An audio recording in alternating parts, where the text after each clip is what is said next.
दुई कार्यकाल काम गर्ने त्यसपछि अरु नयाँ मान्छे आउँछन् छोड्दिने के को आरेघाटमा राजनीति लिएर जानुपर्ने के भएको छ र हामीलाई केही पनि भएको छैन। राम्रो काम गर्नलाई दुई कार्यकाल पर्याप्त छ, आफै हुनुपर्छ भन्ने छैन। राम्रो साथी भो सँगै मिलेर अगाडि बढ्यौं, राम्रा साथीहरू अरु आउँछन् सँगै अगाडि बढ्छौं।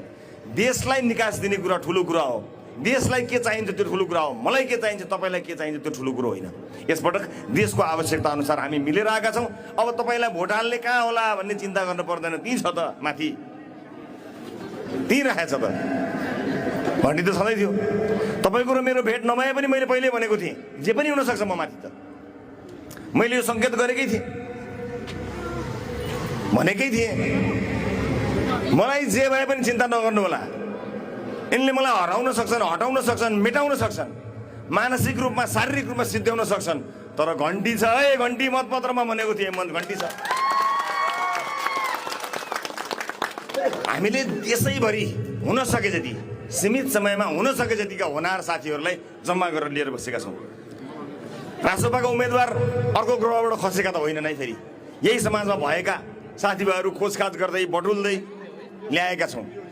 यही हुलमा कोही खराब निस्किएछ भने त्यसलाई फिर्ता ल्याउने विधि पनि छ हामीसँग। त्यसैले अब यो भोट बाँडेर दिन पाइँदैन। यसपटक इतिहास रच्न पर्ने छ। कालिकाले त देखाइसकेको छ, योभन्दा अगाडि पनि कालिकाले त ठुलो छाती देखाएको छ। अझै उदाहरण दिनुपर्ने ठाउँमा हामी आएका छौं र यसपटक म अघिल्ला निर्वाचनहरूभन्दा कम देखिन सक्छु।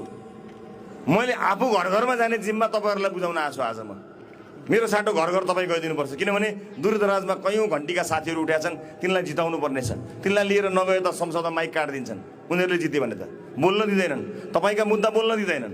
त्यसैले गर्दा यसपटक हरेक घण्टी वाहकलाई देशका कुना काप्चाबाट जिताएर संसद भवन लिएर गएर देशलाई आवश्यक कानुन बनाउने, कुन ठाउँको बाटो बन्यो बनेन ठुलो कुरो होइन, कानुन यस्तो बन्नुपर्छ कि जहाँको पनि बाटो बन्नुपर्छ। घर घरको बाटो, घर घरमा छेउछेउमा बाटो लान सकिँदैन। कुन वडाका किसानले मल पाएनन् भन्ने कुरामा काम गरेर हिँड्न साध्य छैन। नीति नियम यस्तो बन्नु पर्यो कि हरेक किसानले मल पाउनुपर्छ, बिउ पाउनुपर्छ, उत्पादन गरेको सामान बजारमा मूल्य पाउनुपर्छ, बिचौलिया पोस्ने होइन।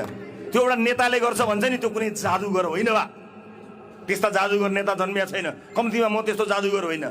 म यति चाहिँ ग्यारेन्टी गर्न सक्छु कि कसैसँग नबिकिकन, कसैसँग नझुकिकन किसानलाई चाहिने कानुन, मजदुरलाई चाहिने कानुन, व्यापारी व्यवसायीलाई चाहिने कानुन, विद्यार्थीलाई चाहिने कानुन, पेसाकर्मीलाई चाहिने कानुन, कर्मचारीलाई चाहिने कानुन, सबैलाई चाहिने कानुन बनेको छ भने त्यसको पालना, बनेको छैन भने बनाएर सेवा गर्न सकिन्छ। यो चाहिँ